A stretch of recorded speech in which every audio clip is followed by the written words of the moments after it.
Coming up on UCF Nightly News, UCF's partnership with Fairwinds is under fire in a recent study. We'll tell you if student accounts are really loaded with harmful fees. And graduation is only a few weeks away. Find out what the best jobs are in 2015. And the Orlando area ranks among the highest in the state for one crime you may not realize. We'll show you what local groups are doing to spread awareness. You're watching Nightly News covering the university community in the greater Orlando area. Nightly News starts now.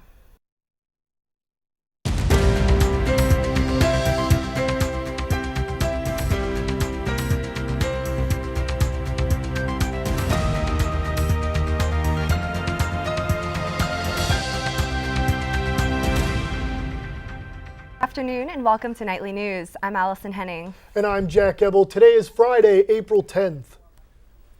Students new to managing their finances are often more vulnerable to overdraft fees. A new study finds that student accounts may not provide young customers with the protection they need. Reporter Robert Sutton joins us in studio with more details. Robert? Thanks, Jack. Right here I'm holding a report that came out last month citing both UCF and Fairwinds Credit Union as having student accounts that may not be in the best interest of students. Now, I spoke to officials from both UCF and Fairwinds, and they say they have concerns about the legitimacy of some of the findings. A recent study by the Center for Responsible Lending suggests that many student bank accounts may contain harmful overdraft fees. The study investigated 8 partnerships between universities and financial institutions, including UCF and Fairwinds Credit Union.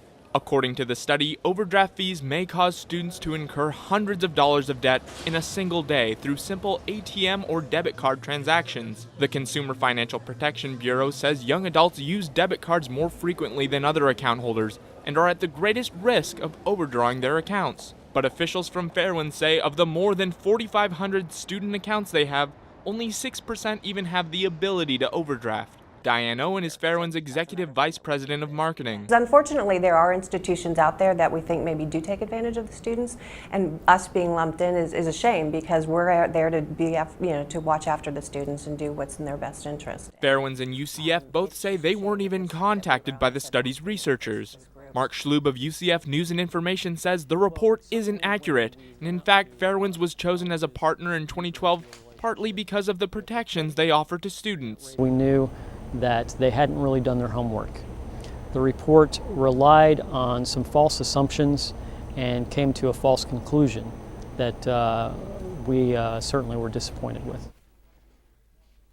Now, Fairwinds has prepared this official response to the allegations against them, and they argue that the idea that their student accounts are filled with high overdraft fees is actually contrary to many of the practices of UCF and Fairwinds. And while they're disappointed at being included in the study, they say there are no plans to take legal action against the center. Reporting live in the studio, Robert Sutton, UCF Nightly News. Thank you, Robert. A story by the Orlando Business Journal states Lockheed Martin's Mission Systems and Training Facility is looking to hire 100 engineers. The defense contractor is looking to fill positions that develop training simulators for the U.S. military and its allies. You know, Allison, if I was an engineering student, I would jump all over that opportunity. Yeah, I'm still looking for that first job because graduation is just a few weeks away here at UCF. And after you grab your diploma, where should you turn to for a job? Reporter Chad Irwin tells us where the best jobs are in 2015. A few thousand students are expected to graduate this spring. A majority of them will be job hunting. Some of them will look right here in Orlando. And this year, the City Beautiful is ranked 5th in the U.S. for job growth, according to a study by Gallup. One soon-to-be graduate is worried that even a degree and an increase in jobs won't be enough. People with degrees that have had degrees longer than us still can't find jobs. So being even newer than that and maybe having less experience just doesn't really bode that well.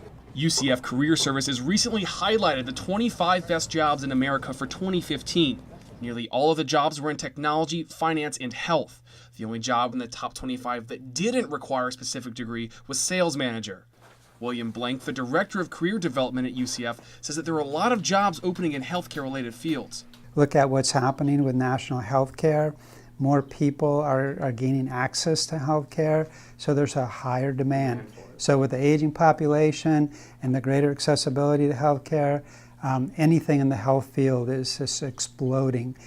But what if you don't want to work in your degree field or you don't have a degree at all? Dr. Blank recommends looking for sales positions or jobs that only require technical certifications. Jobs in physical therapy and software development are currently in demand, and many of them only require certifications. But Dr. Blank says it's still tough to get one of these jobs without a degree. But they have to be talented. They have to really know the industry. In Orlando, Chad Irwin, UCF Nightly News.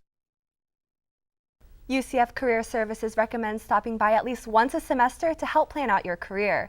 Their hours are Monday through Friday, 10 a.m. to 3 p.m. Sounds like something I need to look into. Now, the Florida Senate passed a bill on Wednesday that would make it illegal for law enforcement agencies to have traffic ticket quotas. This bill, nicknamed the Waldo Bill, must still pass the House and be signed by Governor Scott to become law. And the Florida Department of Transportation gave a UCF professor a $2 million grant. Dr. Mohammed Abdel Ati is working on a project to help make driving in the fog safer for Floridians. His graduate students will help collect real-time data from I-4 and I-75.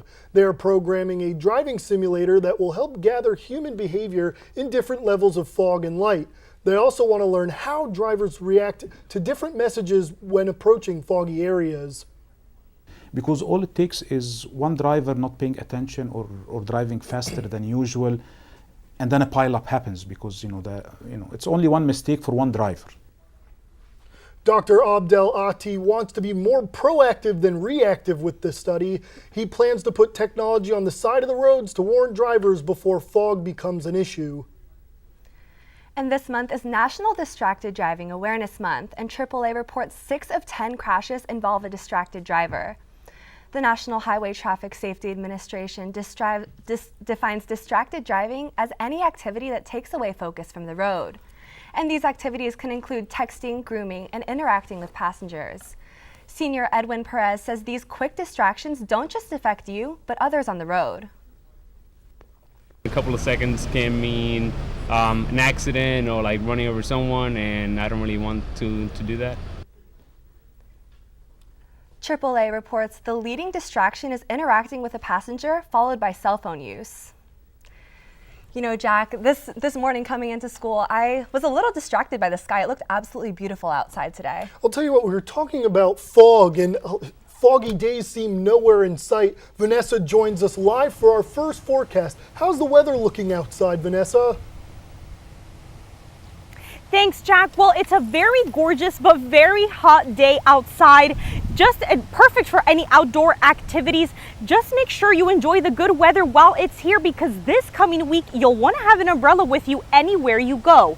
Now we're currently at 85 degrees with a light south-southeast wind of 7 miles per hour. Now we do have a 20% chance of showers and thunderstorms this afternoon and going into tonight.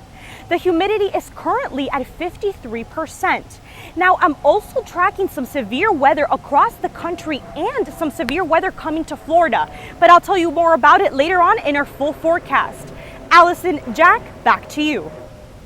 Thank you, Vanessa. Coming up, find out what students are doing to raise awareness for violence against women. And UCF looks to make certain nights' lives eternal. Next.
The Florida Coalition Against Human Trafficking reports that about 2.5 million victims of human trafficking are here in the U.S.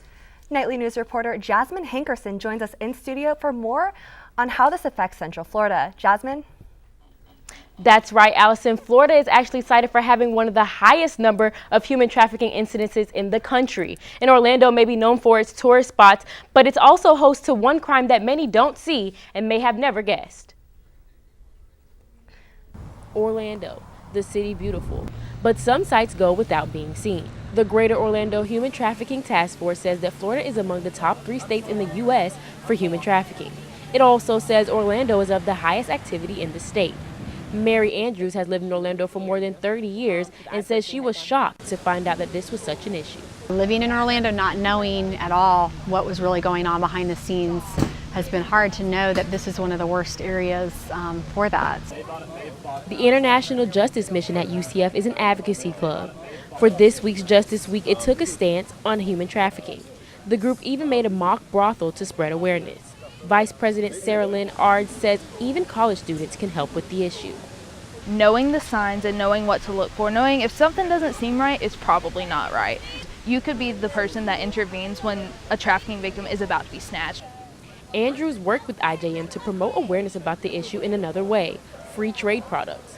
She sells jewelry with Trades of Hope. All of the products are slave-free or made by women and children who've escaped sex trade. She says knowing she's empowering women through her business makes it all worthwhile.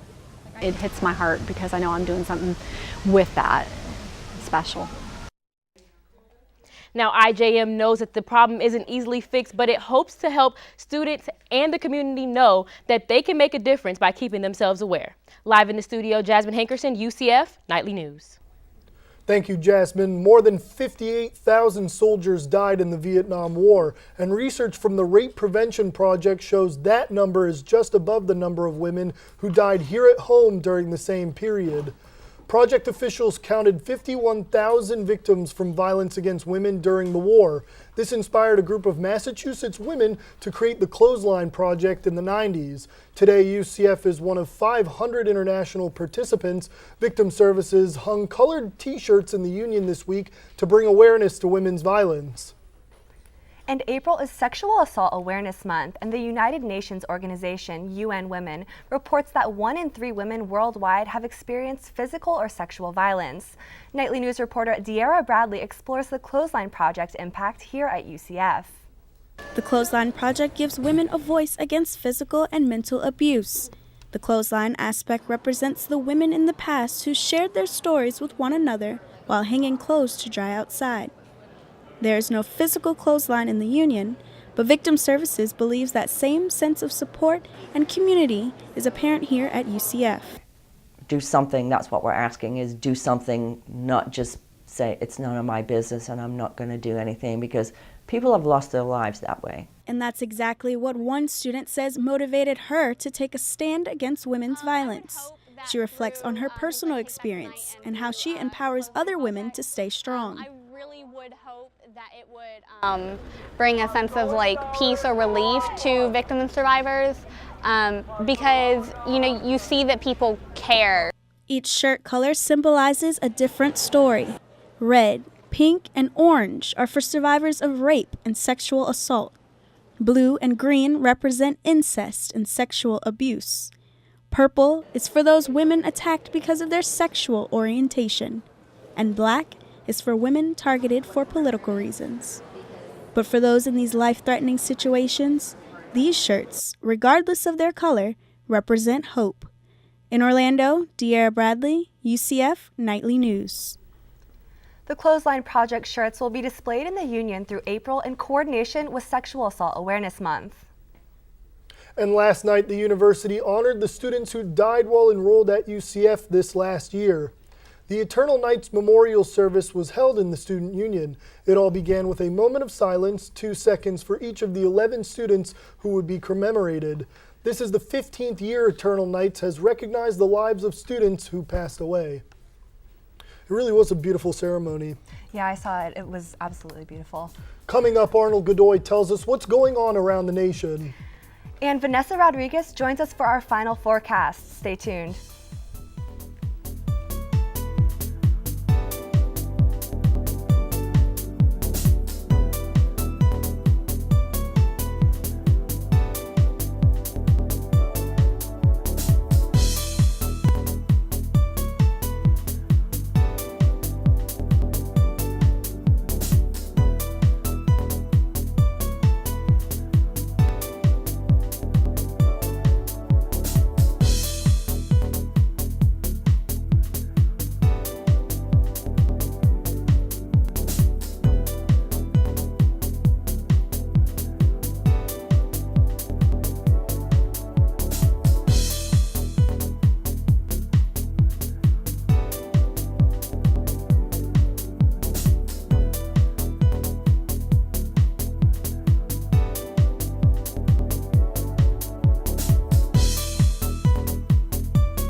Welcome back to Nightly News. Arnold Godoy joins us now to tell us what's making news around the country. Arnold?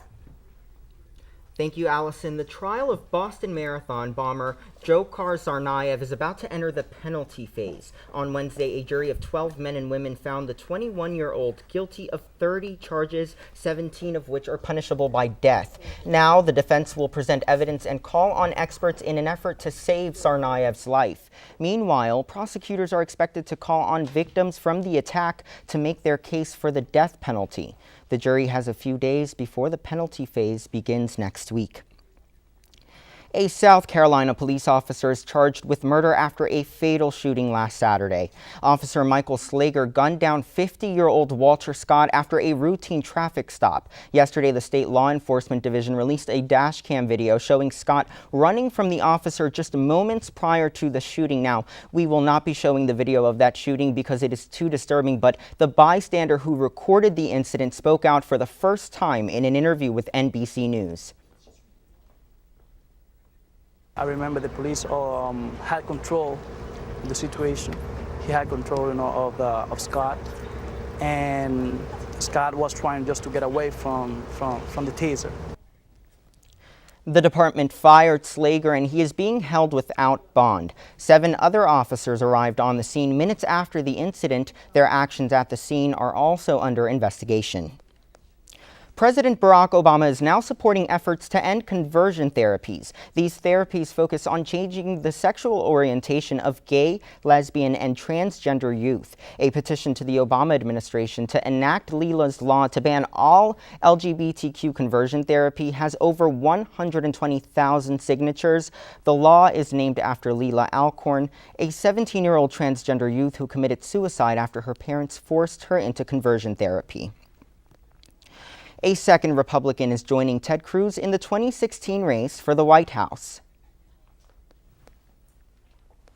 Forward as a candidate for President of the United States of America.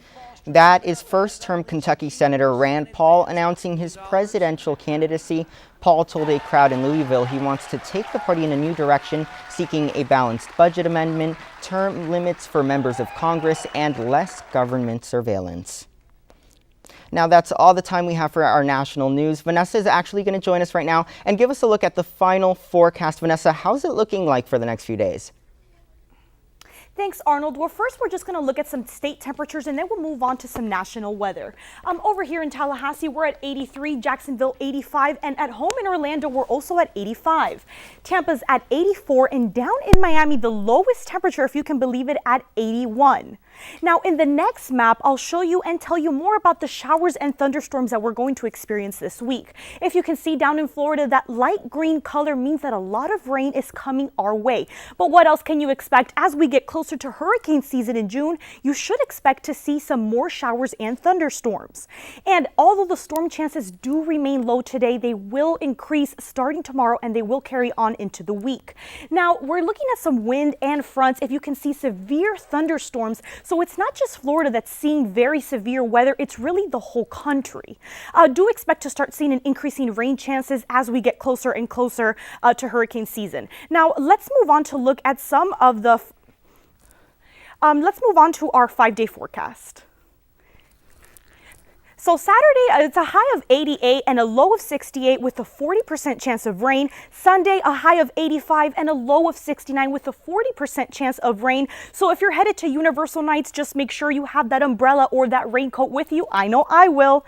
And then starting the work week on Monday, we have a high of 86, low of 69, 40% chance of rain. On Tuesday, we have a high of 88, low of 69, 50% chance of rain. And then on Wednesday, we have a high of 85, low of 69, and a 40% chance of rain. So overall, we're seeing a lot of rain coming our way. Now, I know we've got a lot of weather activity going on, but let's not forget that Earth Day is coming up on April 22nd. And in honor of the day, we just want to show you some of the ways UCF is staying green. The energy produced by these solar panels in front of Garage B provide more than half of the total power used by the building. The yearly savings are estimated to be more than $15,000, while the community garden at the Arboretum has organic fruits and vegetables that help feed hungry Knights. Everything they grow here uses organic fertilizer and no pesticides or Miracle-Gro. And if you've walked down Memory Mall, it's hard not to notice the native live oaks surrounding the area. These oaks not only help lower the ambient temperature by shading areas, they also produce oxygen. Earlier this week, UCF administrators kicked off the celebration by filling the reflecting pond with more than 200,000 water bottles to promote sustainability. Now that's all we have for now, but stay tuned to our second show as Robert Sutton gives us an updated forecast. Allison, Jack, back to you. Thank you, Vanessa. You know, Allison, sometimes I don't take the time to appreciate the greenery around here. Yeah, I really only do when I take a run around campus, honestly. Coming up, Chad Irwin gives us your UCF sports update. Stick around. Can't wait to go.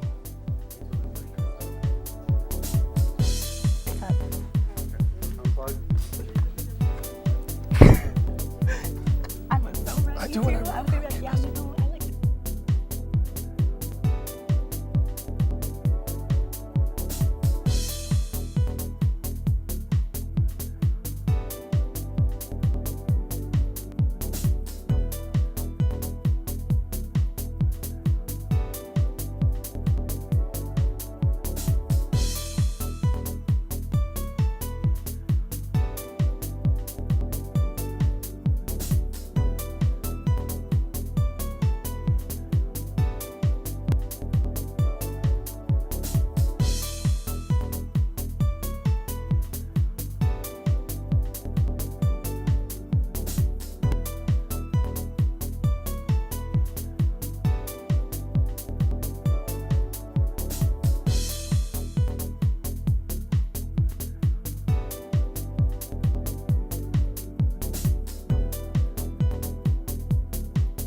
What is going on, UCF Knight fans? I'm Chad Irwin, and this is your UCF Sports Update.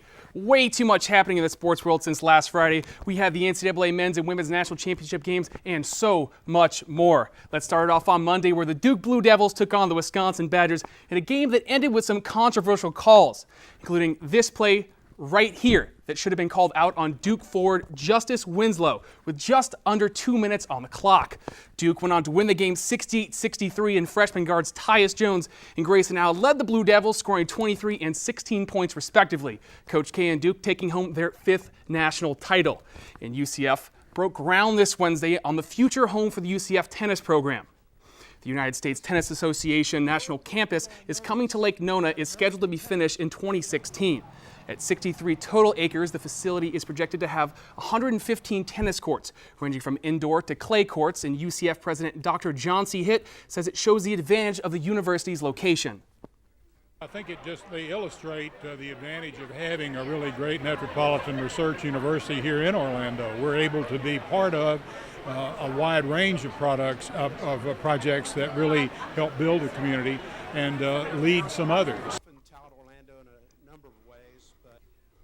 The national campus is hailed as the new home for American tennis, and Orlando Mayor Buddy Dyer says the UCF and USTA relationship will help benefit the UCF tennis program. I think it brings great exposure to UCF to be associated with the USTA, which is the governing body for all of tennis in the United States, and to be the college team that plays in this player development center has to give UCF a huge advantage. And the campus will host a range of events, including to youth tennis national championships. And coming up next on our second half hour of Night Chat, our own reporter Natalie Pellicetti has our UCF bracket champion. Stay tuned for UCF Night Chat. Back to you, Allison Jack.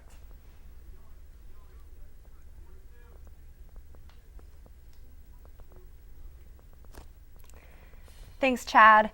So that's all the time we have for this half hour, but now Jasmine and Bree join us from Night Chat. Now, Allison, for this next half hour, you're going to want to stick around because we're going to be talking about what students are talking about. One being tattoos, whether or not they affect, job opportunities. So stick around with us and we'll have a full story for you.